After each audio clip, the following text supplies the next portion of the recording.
Isang mapagpalang araw sa inyo, mga minamahal naming tagapakinig.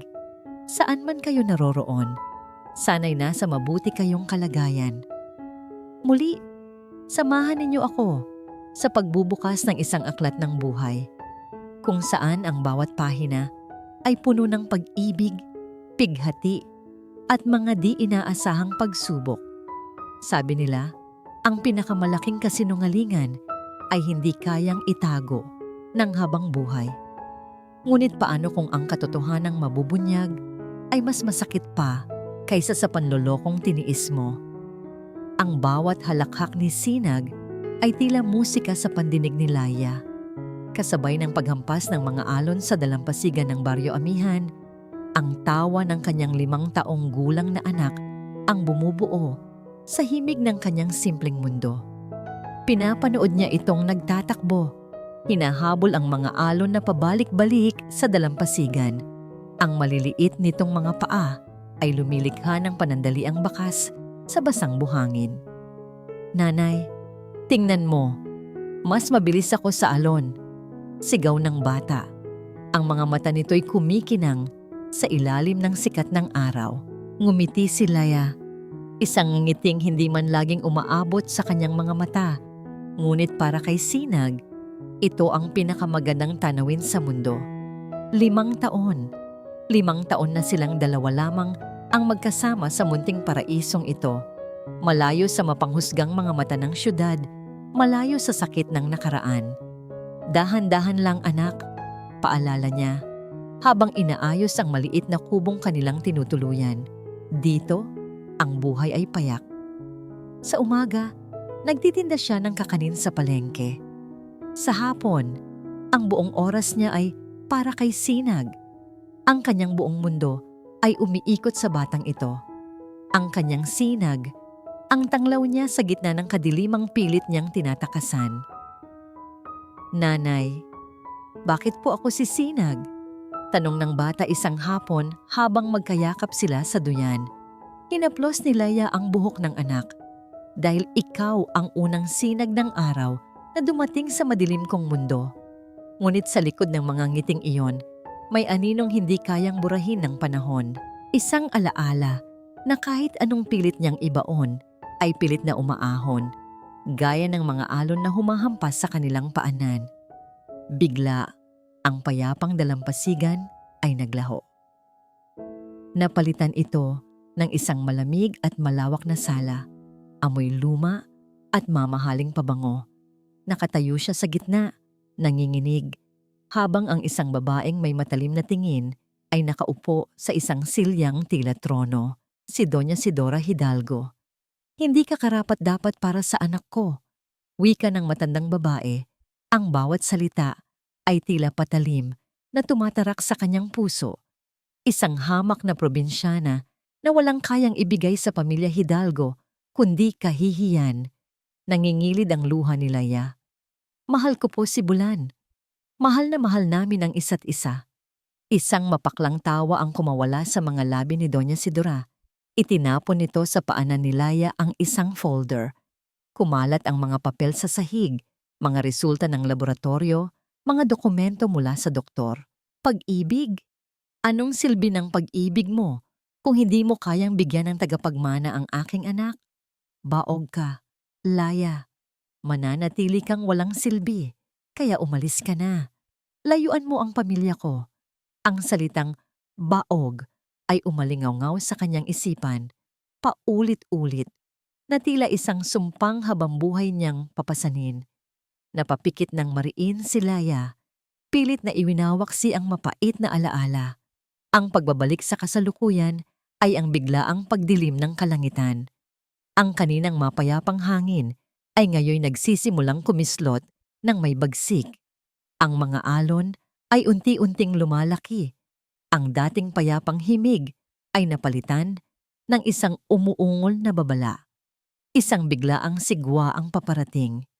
"Sinag! Anak! Halika na!" Sigaw ni Laya, ngunit ang kanyang tinig ay nilamon ng ugong ng hangin. Nilibot niya ng tingin ang dalampasigan.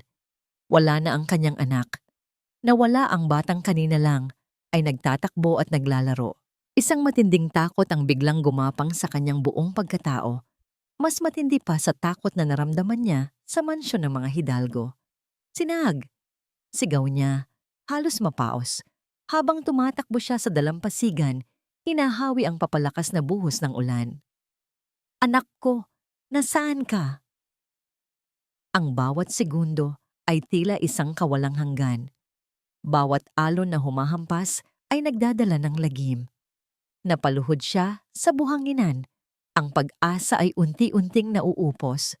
Paano kung kinuha na ng dagat ang kaisa-isa niyang yaman? Ngunit sa gitna ng malabong tanawin, dahil sa ulan at luha, may naaninag siyang isang figura. Isang mataas na lalaki, basang-basa, at sa mga bisig nito ay isang maliit na bata. Si Sinag. Isang malaking ginhawa ang bumalot sa kanyang puso. Tumakbo siya papalapit. Hindi alintana ang ulan at hangin. Sinag, anak ko. Ngunit habang papalapit siya, unti-unting luminaw ang mukha ng lalaking nagligtas sa kanyang anak. Ang mga pamilyar na panga, ang matanggos na ilong, ang mga matang kahit kailan ay hindi niya malilimutan. Tila huminto ang pag-ikot ng mundo. Huminto ang paghampas ng mga alon. Huminto ang kanyang paghinga. Inangat ng lalaki ang kanyang paningin. Sa ilalim ng nagngangalit na kalangitan, pagkatapos ng 5 taon ng paglimot at pagtatago, muling nagtama ang kanilang mga mata. Si Bulan Hidalgo, ang lalaking minahal niya, ang lalaking tumalikod sa kanya. Ang ama ng batang hawak nito sa kanyang mga bisig. Parang kidlat na gumuhit sa kalangitan ang muli nilang pagkikita. Ngunit mas malakas pa sa kulog na kasunod nito ang dagundong sa dibdib ni Bulan. Habang karga ang batang basang-basa sa ulan, na ang mukha ay tila larawan ng kanyang pagkabata, sinalubong niya ang mga mata ni Laia. Mga matang dati puno ng pagsinta, ngayoy isang malalim na dagat ng sakit, takot at galit. Wala silang binitawang salita. Agad na kinuha ni Laia ang bata mula sa kanyang mga bisig. Niyakap ito nang mahigpit na para bang anumang oras ay may aagaw dito. At walang lingon-likod na tumakbo palayo sa gitna ng humihinang ulan. Naiwan si Bulan na nakatayo, tulala, basang-basa at giniginaw. Hindi dahil sa lamig ng hangin, kundi sa epekto ng sandaling iyon. Pabalik sa kanyang hotel room sa kalapit na resort, hindi siya mapakali.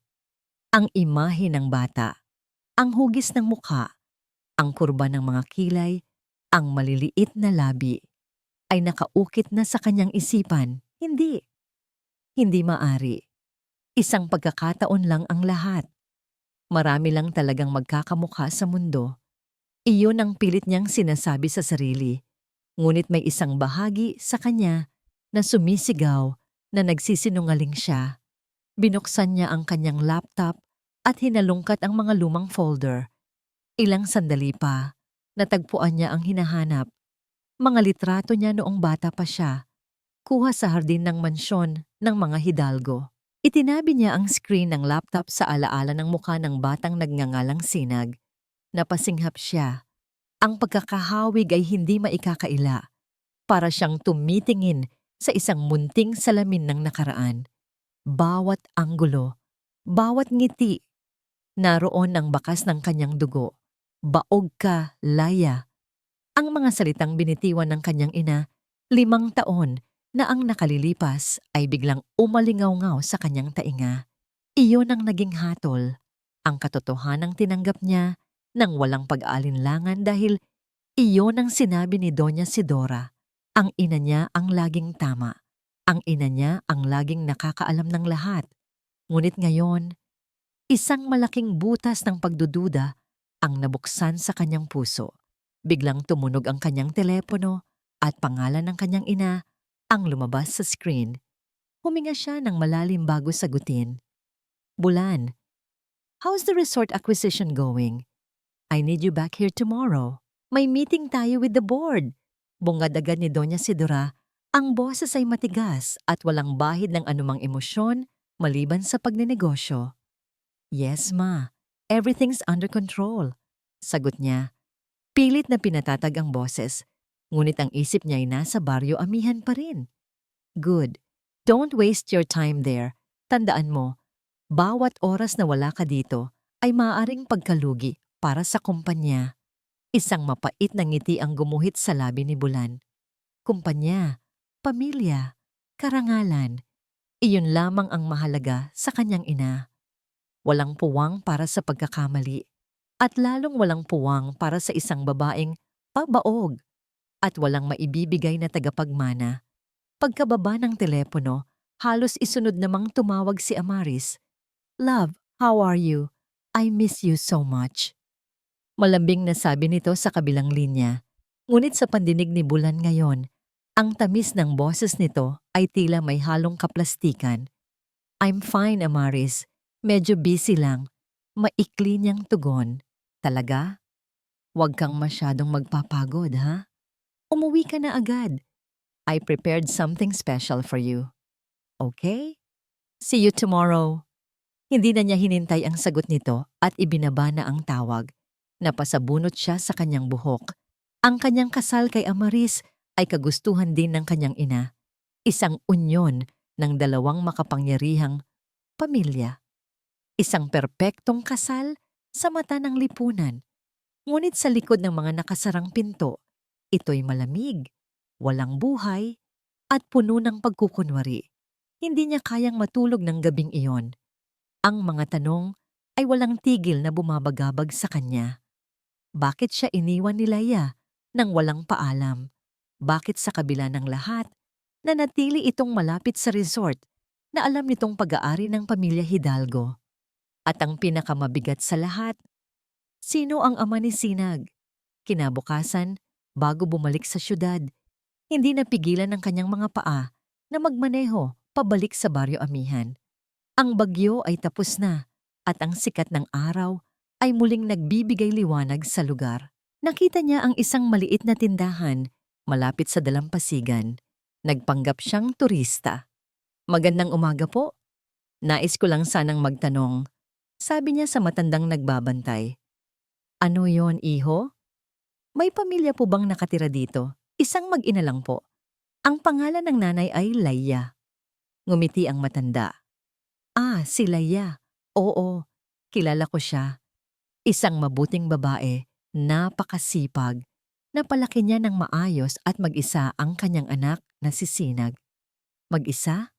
Kunot noong tanong ni Bulan. Ang ama po ng bata, nasaan? Ang nangiti sa labi ng matanda ay bahagyang nawala. Bumuntong hininga ito at tumingin sa malayong karagatan na ngayon ay payapa na. Ang sabi ni Laia sa amin, namatay daw sa laot ang asawa niya. Isang mangingisda. Namatay. Ang salitang yon ay tumama kay Bulan ng mas malakas pa sa alon. Isang kasinungalingan. Alam niyang nagsisinungaling si Laia.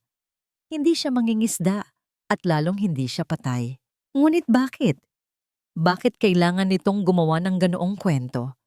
Anong itinatago niya? Ang kasinungalingang yon. Sa halip na magbigay ng kasagutan, ay lalo lamang nagpaalab sa apoy ng pagdududa sa kanyang puso. Alam na niya ngayon. Hindi siya babalik sa syudad hanggat hindi niya nalalaman ang buong katotohanan.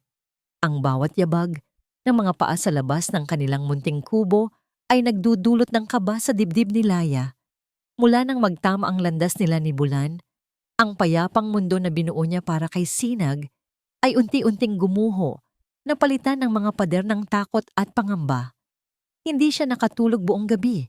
Mahigpit na yakap ang kanyang anak, na para bang sa pagpikit niya ay may kukuha rito. Alam niyang babalik si Bulan. Alam niyang hindi ito titigil. Nakita niya ang pagdududa sa mga mata nito. Ang parehong mga mata na minsan niyang minahal, ngayoy pinagmumulan ng kanyang pinakamalaking takot.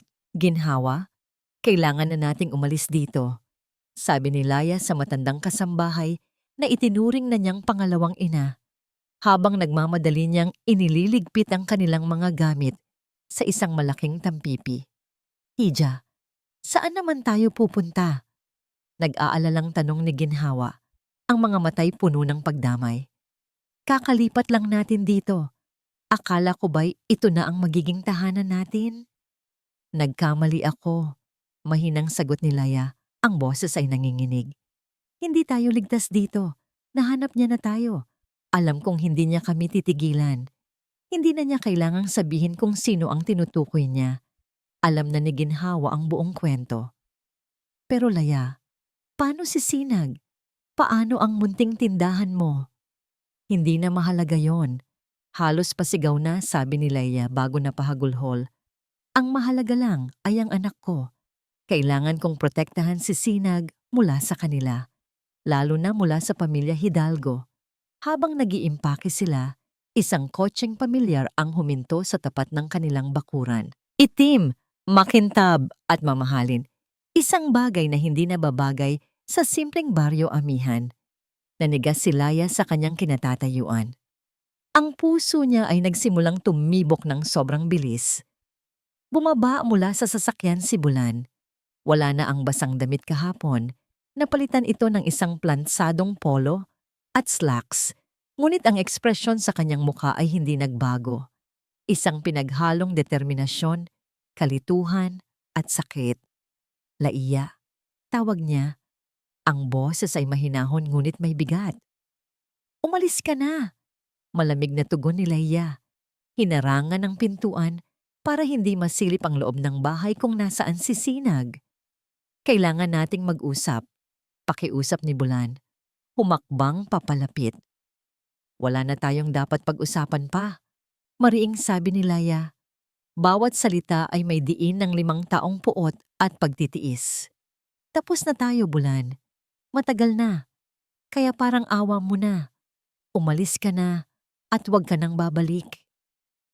Hindi ako aalis hanggat hindi mo sinasabi sa akin ang totoo. Ang mga mata ni Bulan ay tila nangungusap, naghahanap ng kasagutan. Ang bata. Si Sinag. Sino ang ama niya? Isang mapaklang tawa ang kumawala sa mga labi ni Laya. Ano bang pakialam mo? Di ba't para sa inyo? Isa akong babaeng walang silbi. Isang babaeng baog na hindi kayang magkaanak? Iyon ang sinabi ng ina mo. At iyon ang pinaniwalaan mo. Nasaktan si Bulan sa mga salita ni Laya, ngunit hindi siya umatras. Alam kong nagkamali ako, Laya. Alam kong naging duwag ako. Pero please, kailangan kong malaman. Para ano? Para guluhin ulit ang buhay namin? Para kunin ang anak ko? Lalong tumaas ang boses ni Laya. Ang mga luha ay nagbabadyang tumulo. Hindi ako papayag. Pinaghirapan kong itaguyod ang anak ko ng mag-isa. Wala ka dito, Bulan. Wala ka noong mga gabing umiiyak siya dahil sa lagnat. Wala ka noong una siyang tumawa, unang naglakad. Kaya wala kang karapatang magtanong kung sino ang ama niya. Ang bawat salita ay tila isang sampal sa mukha ni Bulan. Bawat salita ay totoo. Sa gitna ng kanilang mainit na pagtatalo, isang maliit na boses ang narinig mula sa loob. Nanay? Biglang lumabas si Sinag, kinukusot ang kanyang mga mata. Napatingin siya sa lalaking kausap ng kanyang ina at isang matamis na ngiti ang sumilay sa kanyang mga labi. Ikaw po yung hero kahapon, masayang sabi ng bata. Salamat po ulit sa pagligtas sa akin. Ang inosenteng tinig ni Sinag ay tila isang punyal na sumaksak sa puso ng dalawang nag-uusap. Napaluhod si Laya at niyakap ang anak. Tumingin siya kay Bulan. Ang mga matay nagmamakaawa na umalis na ito. Ngunit bago pa man makatalikod si Bulan, napansin ni Sinag ang isang bagay sa lupa. Isang maliit na laruang bangkang gawa sa kahoy. Ay! Ang bangka ko po! Sabi ng bata. At pinulot ito. Humarap siya kay Bulan. Tingnan niyo po, Kuya Hero. Pinangalanan ko siyang Bulan kasi sabi ni nanay, yun daw po ang pinakamagandang bituin sa gabi. Napatitig si Bulan sa laruan, pagkatapos ay sa bata, at sa huli, kay Laiya.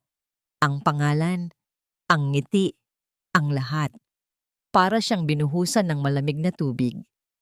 Ang lahat ng pagdududa ay naglaho, napalitan ng isang napakasakit, ngunit hindi maikakailang katotohanan.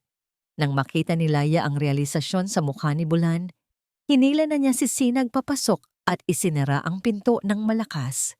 "Umalis ka na!" Sigaw niya mula sa loob. Ang boses ay basag na sa pag-iyak. Nakatayo lang si Bulan sa labas. Hawak pa rin ang laruang bangka na naiwan ni Sinag. Hindi niya namalayan ang pagpatak ng sarili niyang mga luha. Ang bangkang kahoy na may pangalang Bulan ang nagsilbing sagot sa lahat ng kanyang tanong. Hindi pa siya tapos. Ngayon pa lang siya magsisimula. Ang biyahe pabalik sa syudad ay isang mahabang pananahimik. Katabi niya sa upuan ng sasakyan, ang munting bangkang kahoy. Bawat liko sa kalsada, bawat busina ng mga sasakyan, bawat gusaling nagtataasan ay tila nagpapatingkad lamang sa ingay sa loob ng kanyang isipan. Ang payapang imahe ng Baryo Amihan, ang tawa ni Sinag, ang galit sa mga mata nila Iya ay nakatatak na sa kanya. Hindi na siya ang Bulan Hidalgo na umalis ng syudad, ilang araw lang ang nakalipas. Nagbago na ang lahat. Pagdating sa mansyon, sinalubong siya ng karangyaan na dati nagbibigay sa kanya ng komportableng pakiramdam. Ngunit ngayoy tila isang malamig na hawla. Maingat niyang itinago ang bangkang kahoy sa ilalim ng mga damit sa kanyang maleta bago pumasok. "You're back! Akala ko'y magtatayo ka na ng sarili mong baryo doon." Sarkastikong bungad ni Doña Sidora mula sa tuktok ng malawak na hagdanan. "Maraming kailangang ayusin sa resort, ma." Sagot niya. Pilit na itinatago ang anumang emosyon sa kanyang mukha. Hindi na siya sumagot pa. Nagdiretso siya sa kanyang silidaklatan, ang lugar kung saan nakatago ang lahat ng mahahalagang dokumento ng pamilya. Puno ito ng mga libro, mga tropeo, at mga larawan ng tagumpay ng mga Hidalgo. Ngunit ang hinahanap niya ngayon ay hindi isang tropeo, kundi isang katibayan ng kanilang pinakamalaking kasalanan. Isinara niya ang pinto. Sa ilalim ng isang kabinet na puno ng mga lumang papeles ng negosyo, natagpuan niya ang isang bakal na baul. Binuksan niya ito gamit ang susi na siya lang at ang kanyang ina ang nakakaalam. At naroon nga, isang manipis na folder na may markang Laya Anson Medical Records. Nanginginig ang kanyang mga kamay habang binubuklat ito. Naroon ang mga resulta, ang mga pirma, ang hatol na sumira sa buhay ng babaeng minsan niyang pinangakuang mamahalin habang buhay. Tinitigan niya ang pirma ng doktor, Dr. Armando Alcaraz. May kung anong hindi tama, masyadong mabilis ang pagkakalagda, bahagyang kumalat ang tinta. Hindi ito ang pirma ng isang profesional na doktor na maingat sa detalye. Isa lamang itong maliit na bagay, ngunit para kay Bulan, ito na ang unang sinag ng pagdududa. Kinunan niya ng litrato ang bawat pahina gamit ang kanyang telepono at maingat na isinara ang baul, ibinalik ang lahat sa dati nitong ayos. Walang dapat makahalata. Kinabukasan, sa isang hindi gaanong kilalang kapihan sa Makati, palihim siyang nakipagkita sa kanyang pinagkakatiwalaang kaibigan, si Attorney David Reyes. "Dave, salamat sa pagdating," sabi ni Bulan pagkaupo nito. "Ano ba itong biglaang meeting na to, pare? Akala ko ba nasa probinsya ka?" Tanong ni David habang nag-o-order ng kape. "Mukhang seryoso yan ah." Walang paligoy-ligoy na ipinakita ni Bulan ang mga litrato ng dokumento sa kanyang telepono. "I need you to check this for me. Everything. Ang ospital, ang doktor, ang lisensya niya. Gawin mo ang lahat, pero kailangang sikreto lang to. Kahit ang pamilya ko, hindi pwedeng malaman." Pinagsalubong ang mga kilay ni David habang tinitingnan ang mga dokumento. Laya Anson? Hindi ba't siya yung... Hindi na niya itinuloy ang sasabihin. Tumango si Bulan. Isang mapait na pait ang gumuhit sa kanyang mukha. "Just do it for me, Dave. Malaki ang utang na loob ko sa'yo." Gabi na nang umuwi si Bulan sa mansyon. Naabutan niya si Amaris at ang kanyang ina na naghahapunan. Ang tensyon sa hapagkainan ay halos nahihiwa sa ere. "Saan ka na naman galing, Bulan? Kanina ka pa namin hinihintay." Malamig na tanong ni Doña Sidora. "May tinapos lang akong meeting," pagsisinungaling niya at umupo sa tapat ni Amaris.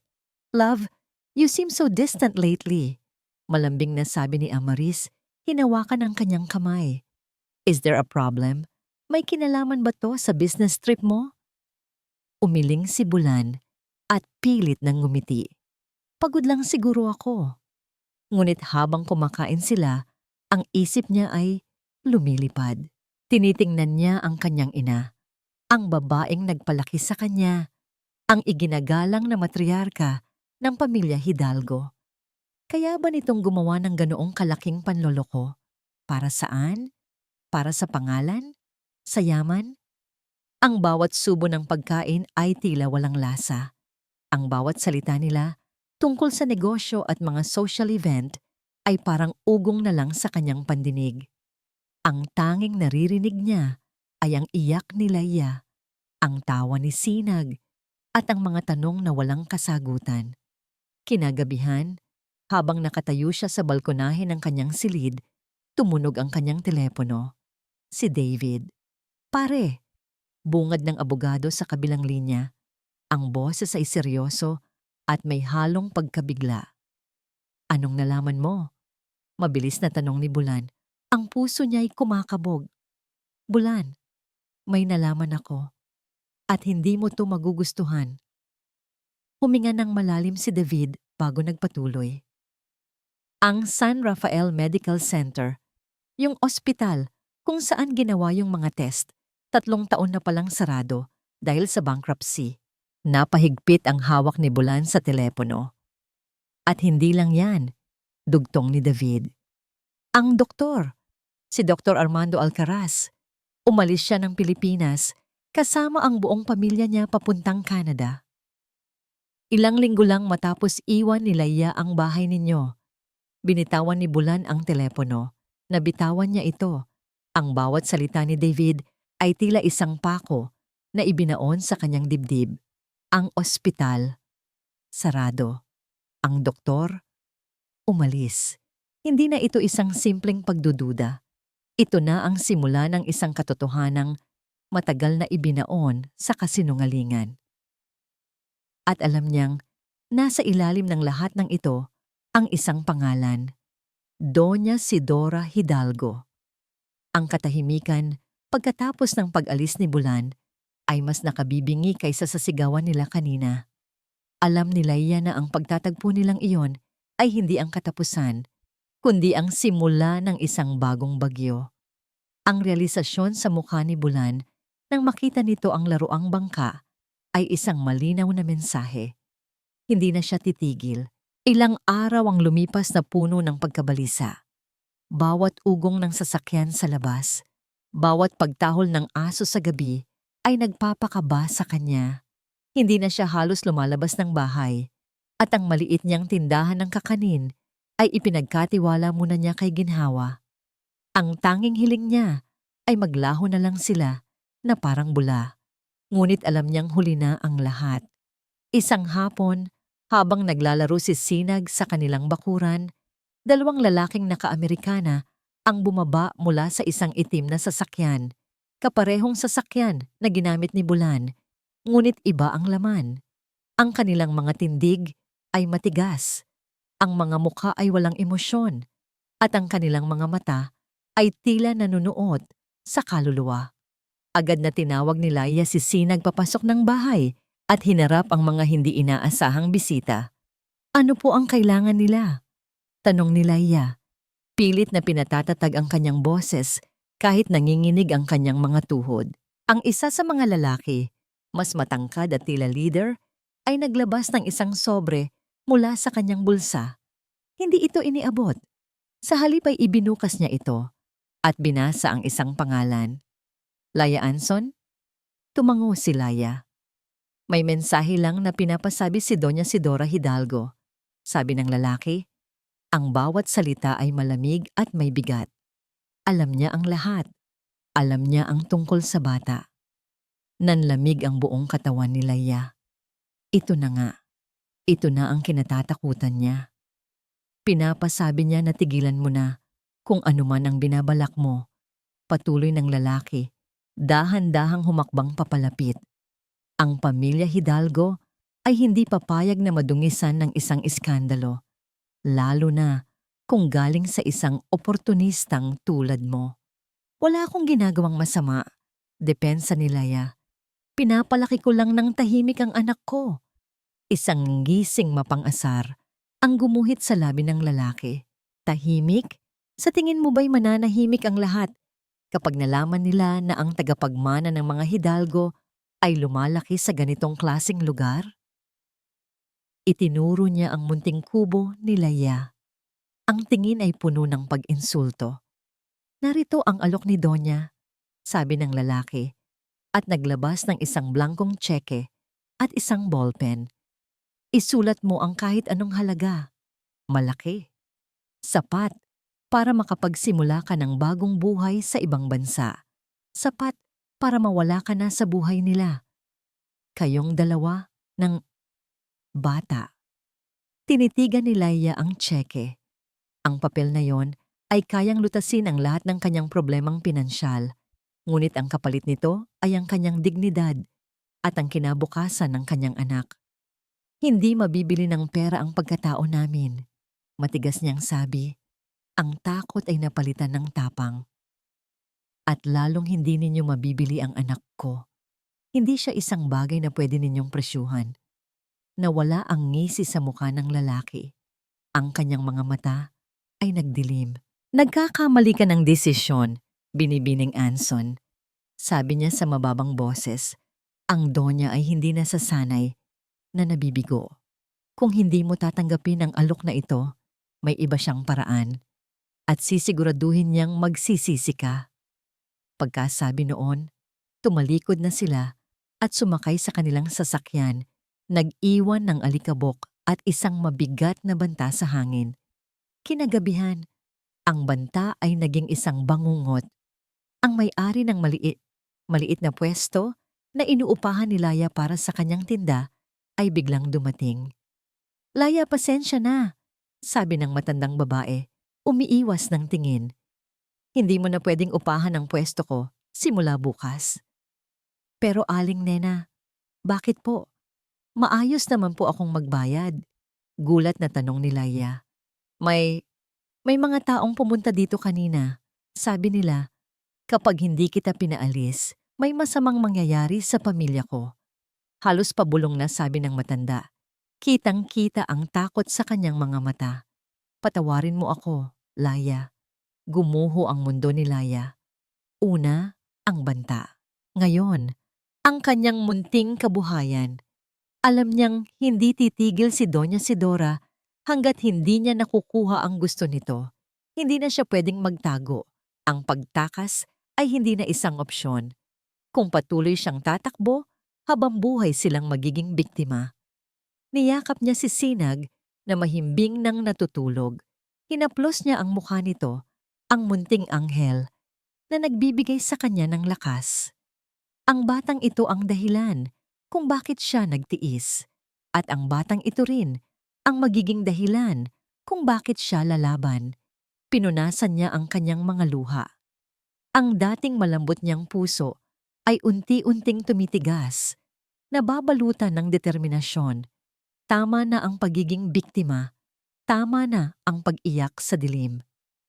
Kung digmaan ang gusto ng mga hidalgo, ibibigay niya ito sa kanila. Habang nakatitig sa kawalan, biglang tumunog ang kanyang lumang telepono.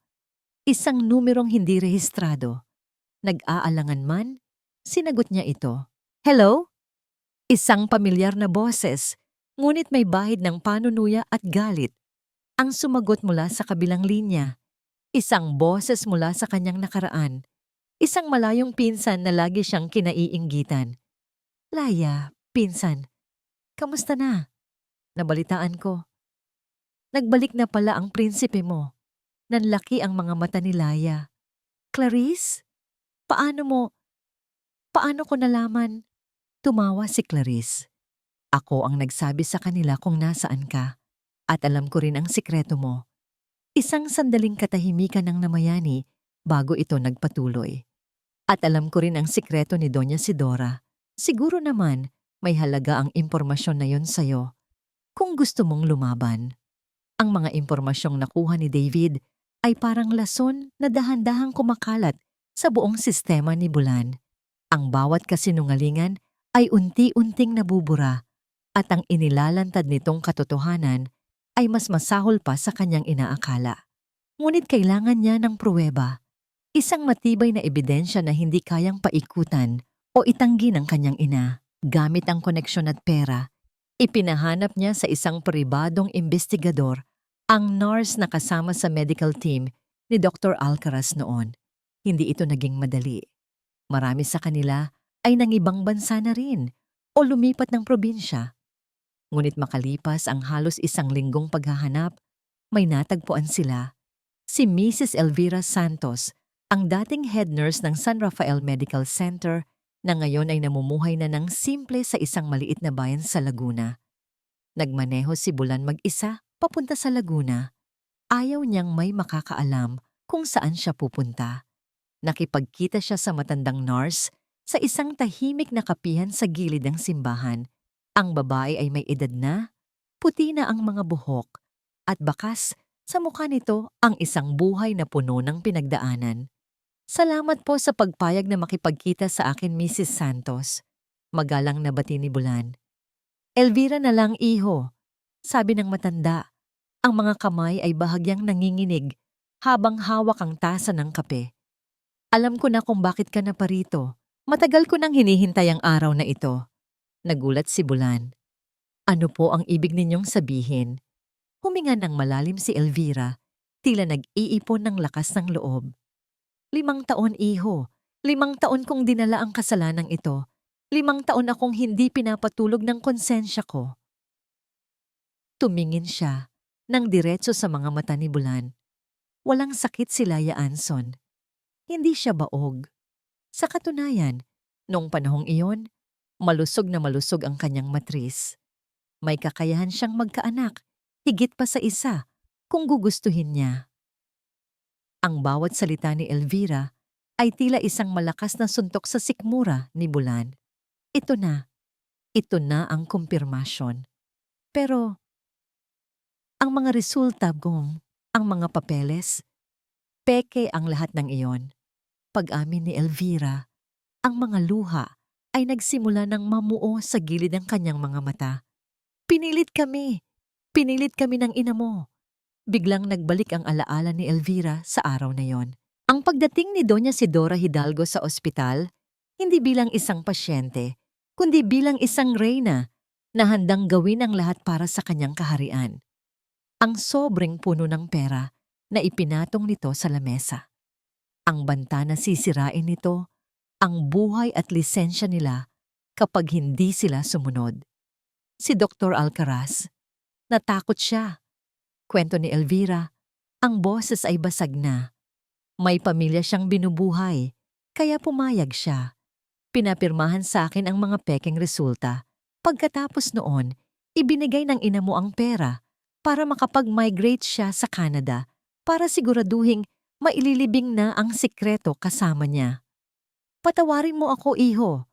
Pagmamakaawa ng matanda, ang mga luhay tuluyan ng bumuhos. Natakot lang din ako. Isang biyuda na may pinapaaral na mga anak.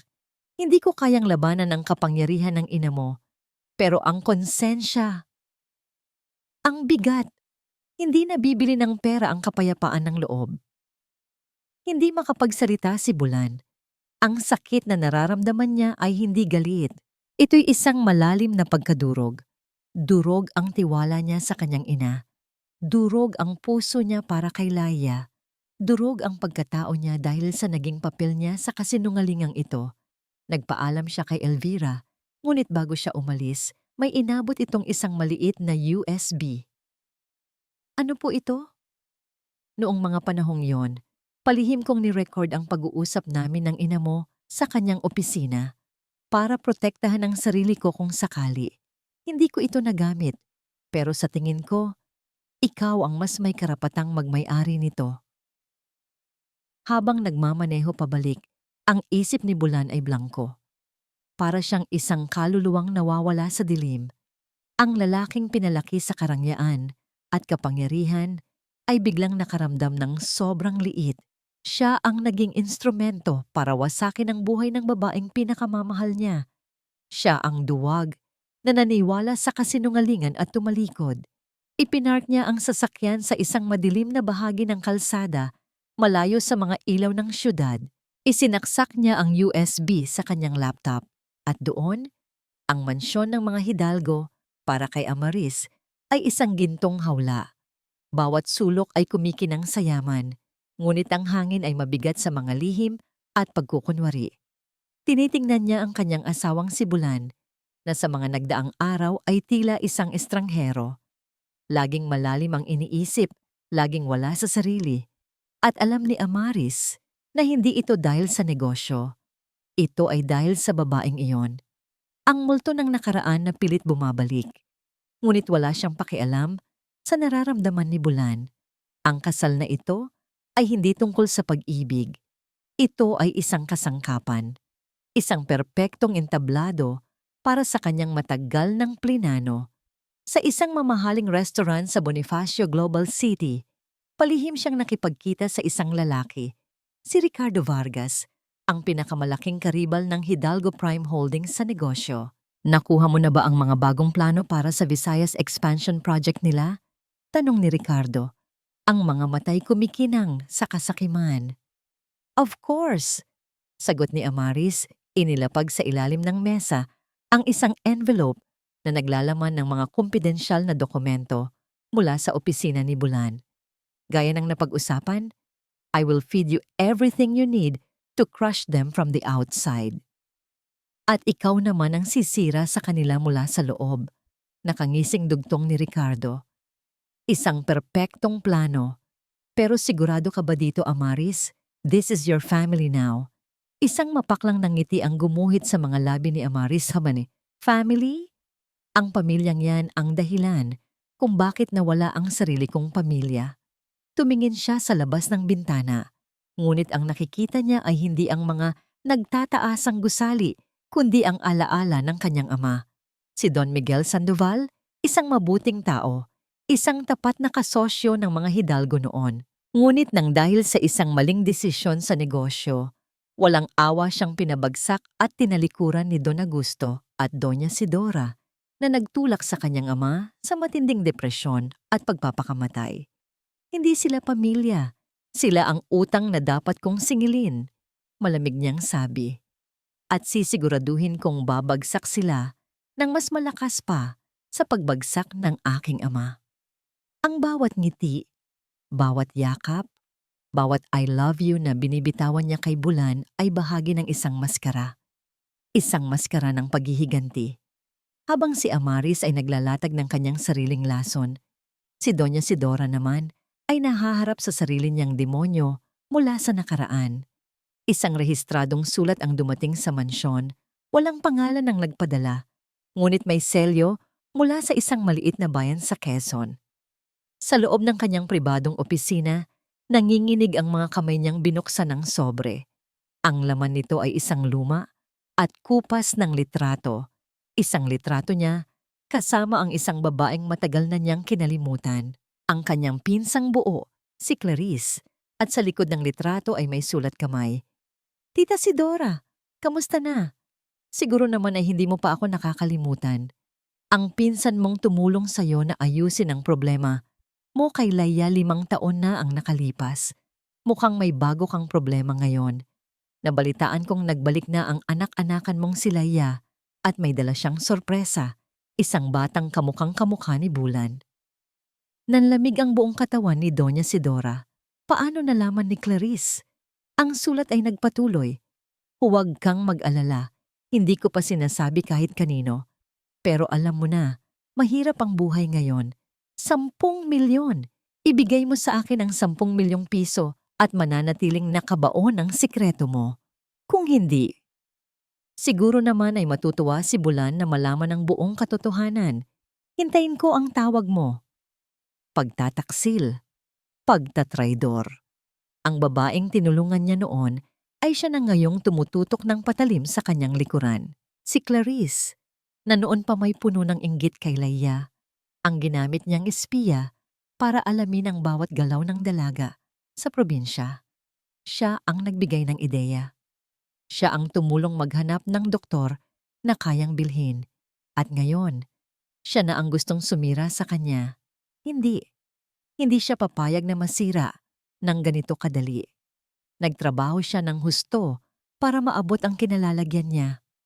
Mula sa pagiging isang simpleng babae, ginamit niya ang kanyang talino at determinasyon para makapangasawa ng isang hidalgo at maging reyna ng kanilang imperyo.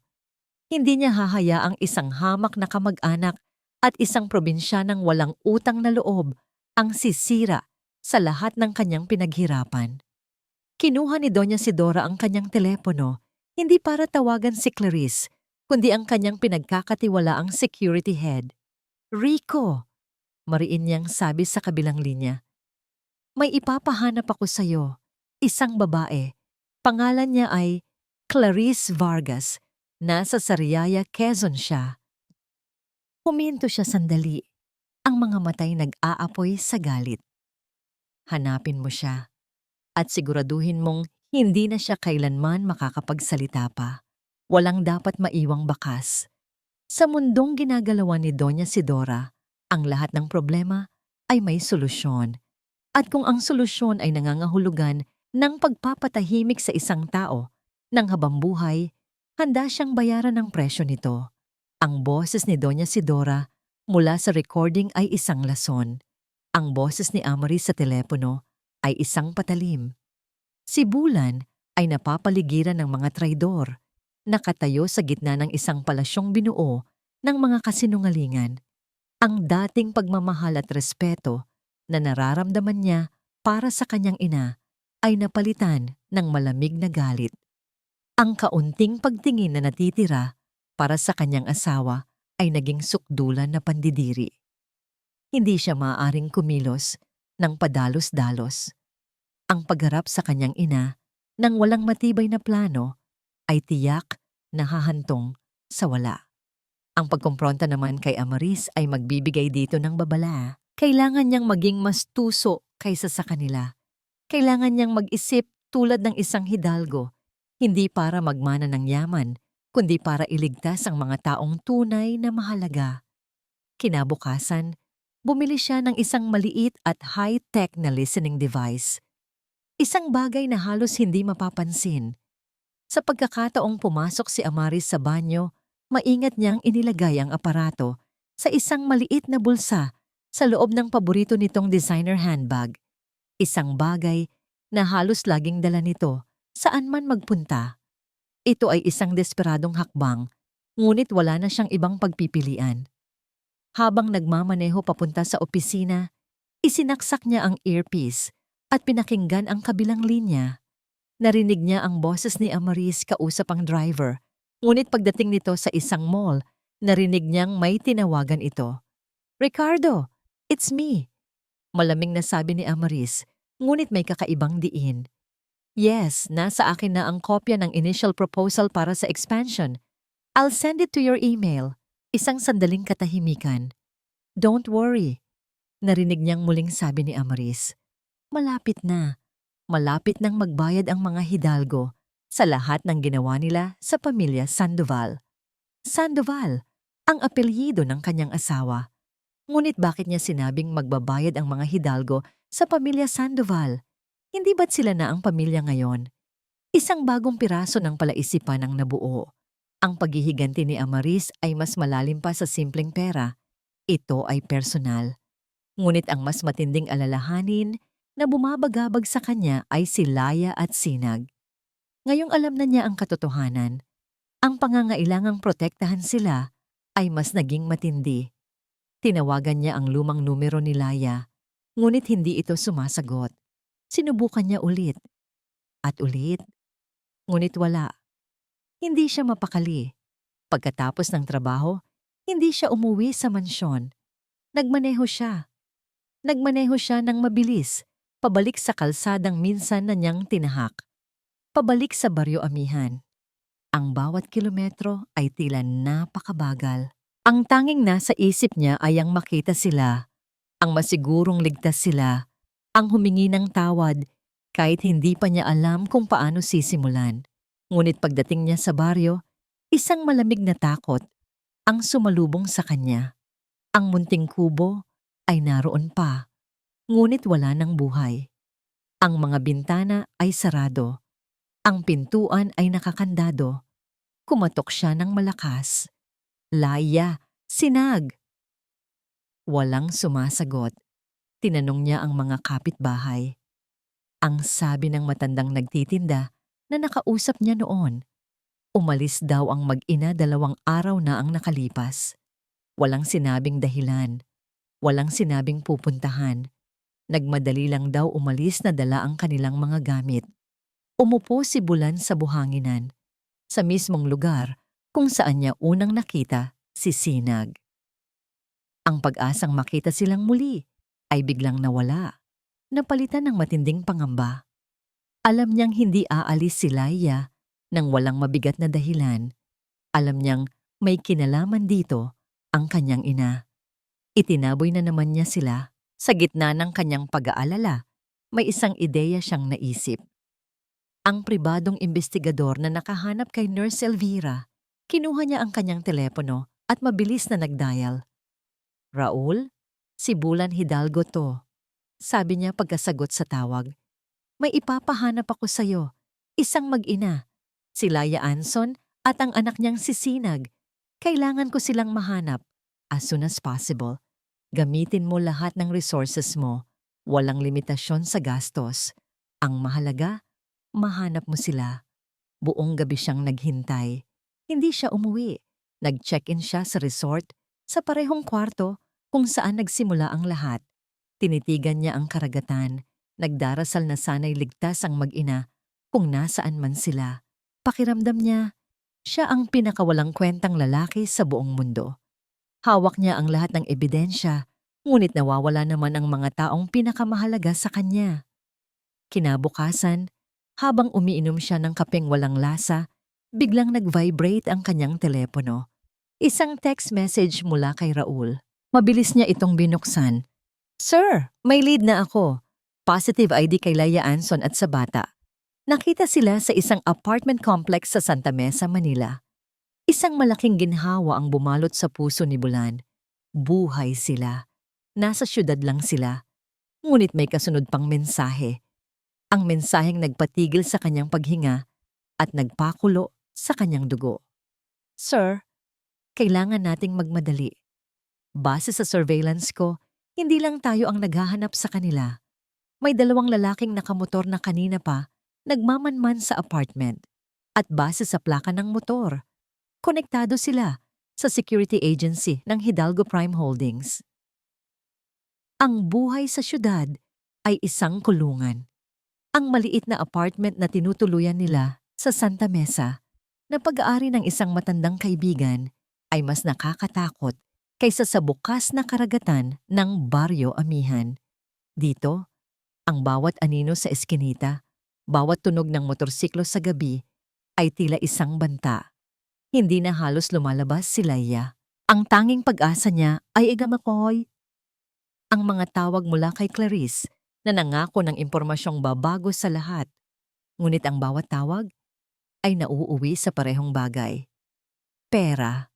Laiya, kailangan ko pa ng pera para makuha ang kopya ng mga bank transfer, sabi ni Clarice sa kabilang linya. Hindi madaling kausap ang source ko sa bangko. Napapikit si Laya. Hawak ang halos wala ng lamang pitaka. Ang kaunting naipon niya ay paubos na. "Clarice, naibigay ko na ang lahat. Wala na akong maibibigay pa. Bahala ka. Kung ayaw mo, edi huwag. Manigas kayo dyan sa takot." Walang pakundangang sagot ni Clarice bago ibaba ang telepono. Napasandal si Laya sa pader. Ang pakiramdam ng kawalang pag-asa ay tila isang kumunoy na humihila sa kanya pababa. Nagtitiwala ba siya sa tamang tao? O ginagamit lang siya ni Clarice para sa sarili nitong kapakanan? Ang kanyang pag-iisip ay natigil nang marinig niya ang balita mula sa isang maliit na telebisyon sa sala. At ang nakita niya ay nagpadilim sa kanyang buong mundo. Nakatayo sa isang podium, napapaligiran ng mga mamamahayag, si Doña Sidora Hidalgo. Elegante, makapangyarihan, at tila isang santa. Isang emergency press conference. Ako ay humaharap sa inyo ngayon. Simula ng Donya, ang boses ay puno ng kontroladong pighati. Hindi bilang isang CEO, kundi bilang isang ina na nag-aalala para sa kapakanan ng kanyang anak. Nanlaki ang mga mata ni Laia. May isang babae mula sa nakaraan ng aking anak na si Bulan, patuloy ni Doña Sidora, na pilit na bumabalik para guluhin ang tahimik na sanang buhay ng aking pamilya. Ang babaeng ito, si Laia Anson, ay nagpapanggap na mayroon silang anak at ginagamit ang inosenteng bata para mangikil ng pera mula sa amin. Hindi makahinga si Laia. Ang mga salita ng Donya ay mga gawa-gawang lason na ipinapakalat sa buong bansa. Ito ay isang malinaw na kaso ng paninira at pangingikil. Deklara ni Doña Sidora, ang mga matay tila nagluluha. Ginawa na namin ang lahat para ayusin ito ng pribado, ngunit hindi siya tumigil. Kaya ngayon, wala na kaming ibang pagpipilian kundi ang ipaalam sa publiko ang kanyang mga masamang gawain para protektahan ang pangalan ng aming pamilya. Biglang ipinakita sa malaking screen sa likod ng Donya ang isang litrato. Ang litrato nilang mag-ina ni Sinag, kuha sa dalampasigan ng Baryo Amihan. Isang litratong puno ng pagmamahal, ngayoy ginagamit bilang ebidensya ng isang krimen. Gumuho ang mundo ni Laia. Hindi lang siya ang sinisira ng babae. Idinadamay nito ang kanyang anak, ang kanyang Sinag. Ang telepono niya ay sunod-sunod na tumunog. Mga mensahe ng panghuhusga mula sa mga dating kakilala. Mga tawag mula sa may-ari ng apartment na ngayoy natatakot na madamay. Sa isang iglap, siya na ang kontrabida sa mata ng lahat. Ang mukha niya at ng kanyang anak ay nasa lahat ng social media. Isang gold digger, isang extortionist, isang masamang ina. Laia, pasensya na, pero kailangan niyo nang umalis, sabi ng kaibigan niya sa telepono. Ang boses ay puno ng takot. Nandito na ang mga reporter sa labas ng building.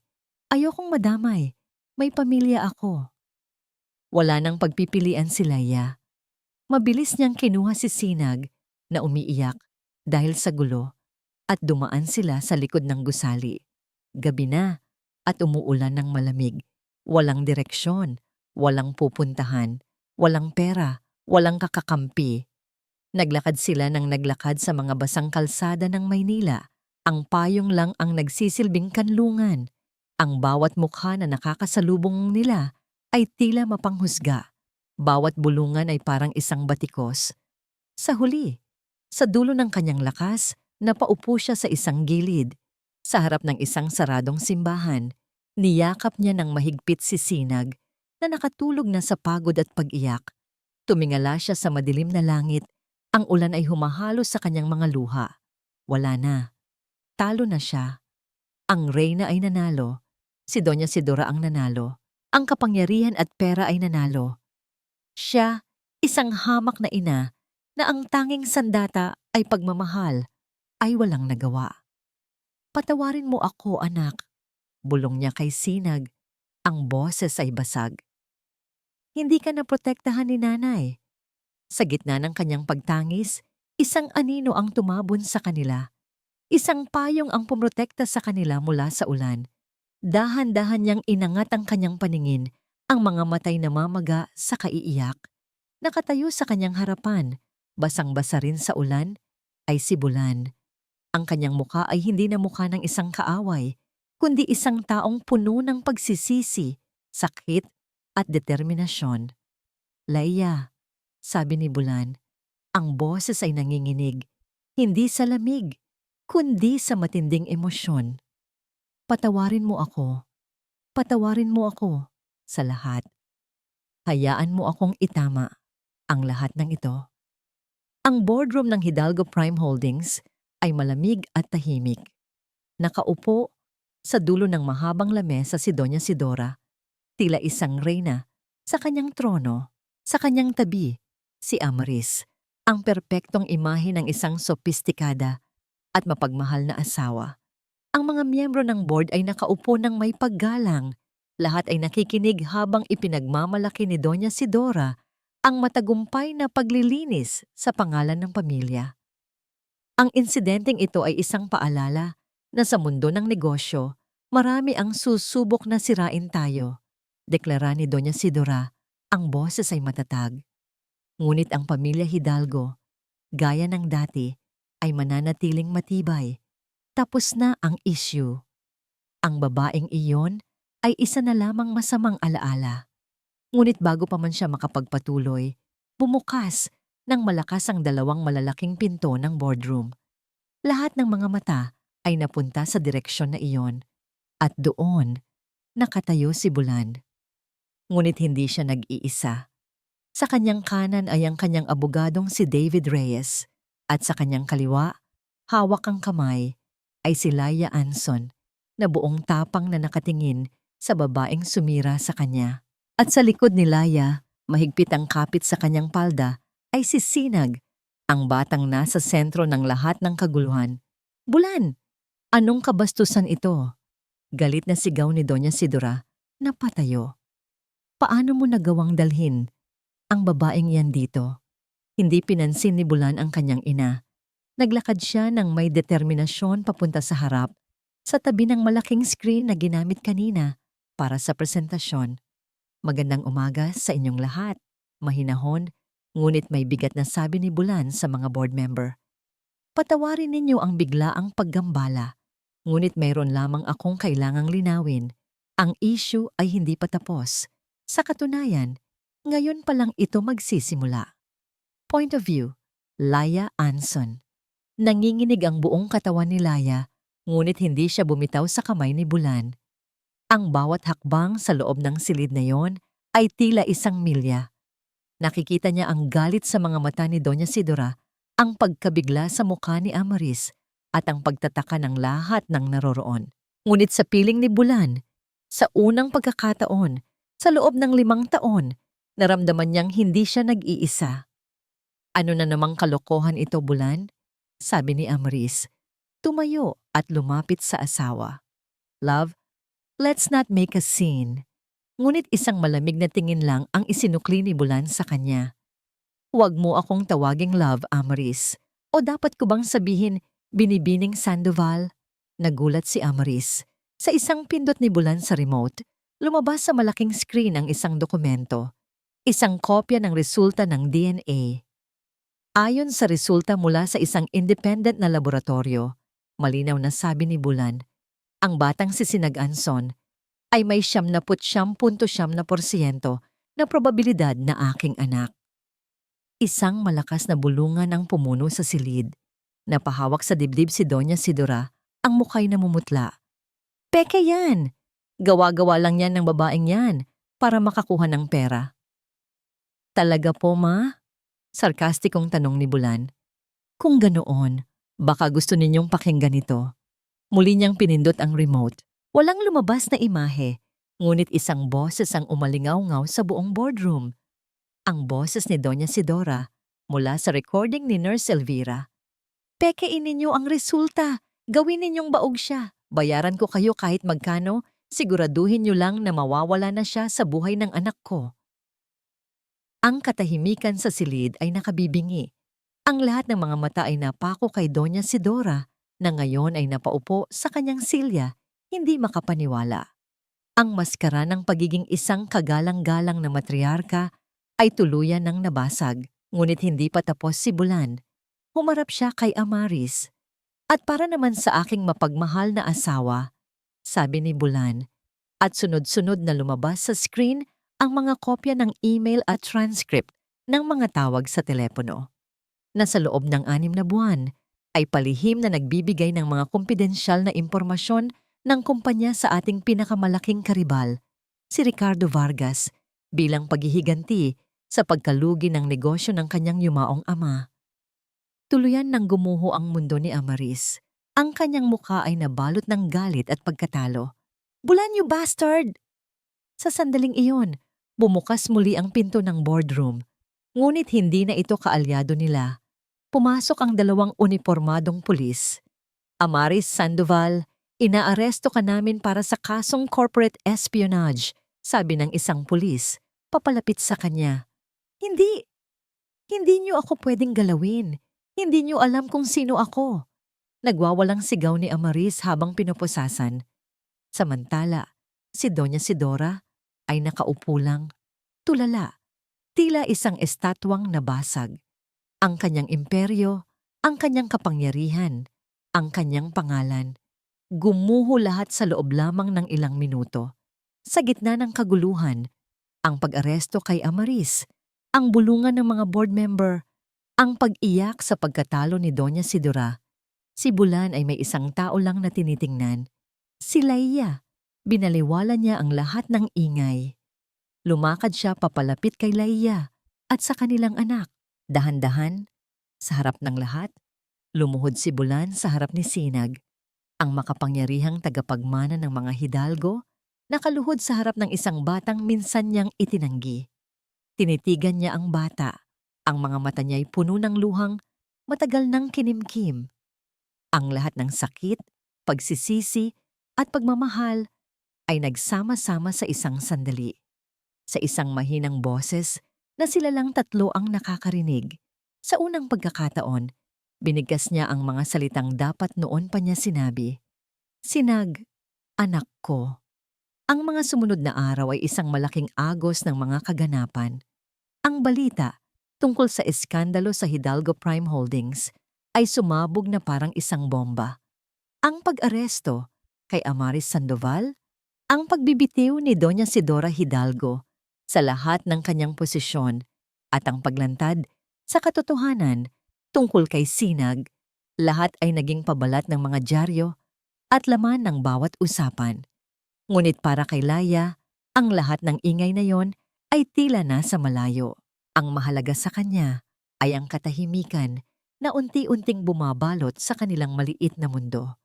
Pansamantala silang nanuluyan sa isang condominium unit na inayos ni Bulan, malayo sa mga mata ng media. Ito ay simple lang, ngunit para sa kanila ni Sinag, ito ay isang ligtas na kanlungan. Isang hapon, habang abala si Laia sa pag-aayos ng kanilang mga gamit, napanood niya mula sa bintana si Bulan at Sinag na naglalaro sa parke sa ibaba. Naghahabulan sila, nagtatawanan, na tila 2 taong matagal nang magkakilala.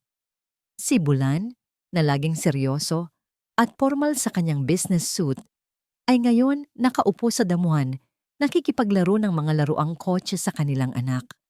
May kung anong kirot at saya ang sabay na naramdaman ni Laia. Ang pamilyang minsan niyang pinangarap ay nasa harapan na niya ngayon, ngunit nabuo ito mula sa mga guho ng kasinungalingan at sakit. Hindi ko hinihiling na patawarin mo ako agad, Laia, sabi ni Bulan isang gabi, habang mahimbing nang natutulog si Sinag sa silid nito. Alam kong kulang ang kahit anong sorry para sa 5 taon na tiniis mo ng mag-isa. Ginawa mo ang tama, Bulan. Mahinang sagot ni Laia, hindi tumitingin sa kanya. Para sa anak mo. Hindi lang para sa kanya, sabi ni Bulan. Ginawa ko rin to para sa'yo at para sa sarili ko. Para mapatawad ko ang sarili ko. Nagkaroon ng isang mahabang katahimikan. Umalis na ako sa kumpanya, pag-amin ni Bulan. Ibinigay ko ang pamamahala sa board. Magsisimula ako ulit. Sa maliit. Sa paraang tama. Sa mga sumunod na linggo, tinupad ni Bulan ang kanyang sinabi. Araw-araw siyang dumadalaw. Hindi bilang isang dating asawa na gustong manumbalik, kundi bilang isang ama na sabik na makabawi sa nawalang panahon. Tinuruan niya si Sinag kung paano magpalipad ng saranggola. Ikinuwento niya ang tungkol sa mga bituin at sa bawat tawa ni Sinag, unti-unting nahihilom ang mga sugat sa puso ni Laia. Isang araw, nakatanggap si Laia ng isang tawag mula kay Attorney David. May hiling daw si Doña Sidora. Gusto siyang makausap sa kulungan. Nag-aalangan man, pumayag si Laia. Kailangan niya itong gawin, hindi para sa matanda, kundi para sa sarili niyang katahimikan. Sa loob ng isang maliit na visitation room, sa likod ng isang makapal na salamin, Nakita niya si Doña Sidora. Wala na ang mamahaling alahas. Wala na ang aroganteng tindig.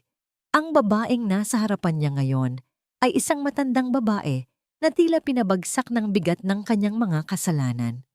Laiya. Simula ng matanda, ang boses ay mahina. Hindi sumagot si Laia. Hinintay lang niya. Wala akong hihinging tawad, sabi ni Doña Sidora na ikinagulat ni Laia. Dahil alam kong wala akong karapatan. Ang lahat ng ginawa ko dahil sa maling paniniwala na yon ang tama para sa pamilya ko. Ngunit sa huli, ako mismo ang sumira sa pamilyang sinubukan kong protektahan. Tumingin ito ng diretso kay Laia. Isa lang ang hihilingin ko sa'yo. Huwag mong hayaang lumaki ang apo ko na may galit sa kanyang puso. Siya na lang ang natitira sa akin. Walang salitang lumabas sa bibig ni Laia. Isang tango lang ang naisagot niya. Hindi ito pagpapatawad, ngunit isa itong pagtanggap. Isang pagsasara sa isang kabanata ng kanyang buhay na puno ng sakit. Pag-uwi niya, naabutan niya si Bulana na naghihintay sa labas ng gusali. "Kumusta?" tanong nito. "Okay lang," sagot ni Laia. At sa unang pagkakataon, isang maliit at totoong ngiti ang sumilay sa kanyang mga labi. Tapos na. Naintindihan ni Bulan ang ibig niyang sabihin. Hindi na sila nag-usap pa. Sabay lang silang naglakad papasok, hindi magkahawak kamay. May distansya pa rin sa pagitan nila. Ngunit ang distansyang yon ay hindi na puno ng galit, kundi ng respeto at pag-asa para sa isang bagong simula. Pagpasok nila sa unit, sumalubong sa kanila si Sinag na may hawak na isang papel, isang drawing. "Nanay, tatay, tingnan niyo po." Kinuha ni Laia ang papel. Ito ay isang drawing ng 3 tao na magkakahawak kamay sa ilalim ng isang malaking araw. Isang babae, isang lalaki, at isang bata sa gitna. Ang pamilyang minsan nang winasak ng kasinungalingan, ngayoy dahan-dahang binubuo muli ng pagmamahal ng isang inosenteng bata. Makalipas ang 6 na buwan, ang hangin ay nagbago. Ang dating bigat ng pangamba at sakit ay napalitan ng magaan na simoy ng pag-asa. Sa isang tahimik na kanto sa Quezon City, isang maliit ngunit maginhawang coffee shop ang nagbukas. Sa harapan nito ay may isang simpleng signboard na gawa sa kahoy kung saan nakaukit ang isang salita. Ito ang mundo ni Laia ngayon. Isang mundong binuo niya mula sa sarili niyang lakas at pangarap. Bawat tasa ng kape na kanyang tinitimpla, bawat ngiti na ibinibigay niya sa kanyang mga customer ay isang testamento ng kanyang katatagan. Hindi na siya ang Laia na nagtatago sa baryo Amihan. Hindi na rin siya ang Laia na biktima ng mga hidalgo. Siya na si Laia Anson, isang ina at isang negosyante na buong tapang na humaharap sa bawat bagong umaga. Laging naroon si ginhawa sa kanyang tabi, ang tapat niyang kasama sa lahat ng laban, na ngayon ay masayang-masaya sa pagiging manager ng munting kapihan. Tuwing hapon, pagkatapos ng klase, dumarating si Bulan para sunduin si Sinag mula sa eskwelahan. Naging parte na ito ng kanilang bagong routine. Walang pilitan, walang pagkukunwari. Isang simpleng kasunduan ng 2 magulang na ang tanging hangad ay ang ikabubuti ng kanilang anak. "Tatay!" Masayang sigaw ni Sinag isang hapon. Tumatakbo mula sa gate ng eskwelahan para salubungin ang kanyang ama. "Hey champ! How was school?" Nakangiting sabi ni Bulan. Binuhat ang anak at niyakap ng mahigpit. Ang dating CEO na laging abala sa mga numero at kontrata ay napalitan ng isang simpleng ama na ang pinakamahalagang appointment ay ang pagsundo sa kanyang anak. Dinala ni Bulan si Sinag sa kapihan. Naabutan nila si Laia na nagpupunas ng lamesa. Nagtama ang kanilang mga mata at isang maliit na ngiti ang kanilang pinagsaluhan. Isang ngiting komportable, payapa. "May ginawa po kami sa school, nanay," sabi ni Sinag. Ipinapakita ang isang maliit na bangkang gawa sa papel. Napangiti si Laia. Ang mga bangka, Tila ito na ang naging simbolo ng kanilang pamilya. Gusto mo bang turuan kitang gumawa ng bangkang kahoy tulad ng dati mong laruan? Tanong ni Bulan kay Sinag. Opo, tatay. Umupo ang mag-ama sa isang sulok ng kapihan. Inilabas ni Bulan ang isang maliit na blok ng kahoy at isang pangkaskas. Sa ilalim ng malumanay na ilaw ng Sinag Cafe, matiyagan niyang tinuruan ang kanilang anak. At habang pinapanood sila ni Laya mula sa counter, isang mainit na pakiramdam ang bumalot sa kanyang puso. Hindi ito ang happily ever after na napapanood sa mga pelikula. Hindi sila nagkabalikan bilang mag-asawa. Maraming sugat na masyadong malalim para tuluyang maghilom. Ngunit ang meron sila ngayon ay isang bagay na mas totoo at mas matatag. Isang pamilyang binuo hindi sa pangako ng walang hanggan, kundi sa pundasyon ng pagpapatawad, pagtanggap at walang kondisyon na pagmamahal para sa kanilang anak. Nang maggagabi na, oras na para umuwi si Bulan. Bye, Nanay! Bye po, Lola Jeannie! Paalam ni Sinag, hinalikan sila sa pisngi. Bye, Tatay! See you tomorrow po! Sabi ng bata kay Bulan. See you tomorrow, Sinag. Be a good boy, okay? Sabi ni Bulan. Bago siya tuluyang umalis, tumingin siya kay Laya. Laya, isang simpleng pagbigkas sa kanyang pangalan, ngunit puno ng respeto at pasasalamat. Bulan, sagot niya, isang tango ang kasama. Sinundan ni Laya ng tingin ang papalayong sasakyan ni Bulan. Pagkatapos ay niyakap niya ang kanyang anak.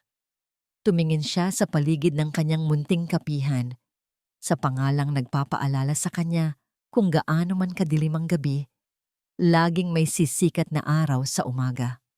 Malaya na siya, buo, at higit sa lahat, masaya. At iyon, para sa kanya, ang pinakamatamis na katapusan. At dito nagtatapos ang kwento ni Laya, Bulan, at Sinag. Isang kwentong nagpapatunay na ang tunay na lakas ay hindi nasusukat sa yaman o kapangyarihan, kundi sa kakayahang bumangon mula sa pagkakalugmok, magpatawad sa mga nagkasala, at magmahal sa kabila ng lahat ng sakit. Ang aral na iniiwan sa atin ng kanilang paglalakbay ay simple lamang. Ang katotohanan ay laging mananaig, at ang pag-ibig ng isang ina ang pinakamatibay na sandata sa anumang laban. Ang kapatawaran ay hindi nangangahulugan ng paglimot, ngunit ito ang susi sa pagpapalaya sa ating mga puso mula sa bigat ng nakaraan. Maraming pong salamat sa inyong walang sawang pagsubaybay sa ating kwento. Sana po ay napulutan ninyo ito ng inspirasyon. Ano po ang masasabi ninyo sa naging kapalaran ni Laya at Bulan? At anong klaseng kwento naman po ang gusto ninyong marinig sa susunod? Huwag po kayong mag-atubiling i-comment sa ibaba. Ang inyong mga saloobin ay napakahalaga po sa amin. Hindi dito nagtatapos ang ating paglalakbay. Marami pa pong kwentong kasing ganda at mas puno ng aral dito sa aming channel. Kung nagustuhan nyo ang kwentong ito, i-like, i-share sa pamilya at mga kaibigan, at mag-subscribe na rin para lagi kayong updated sa mga susunod pa naming kwento.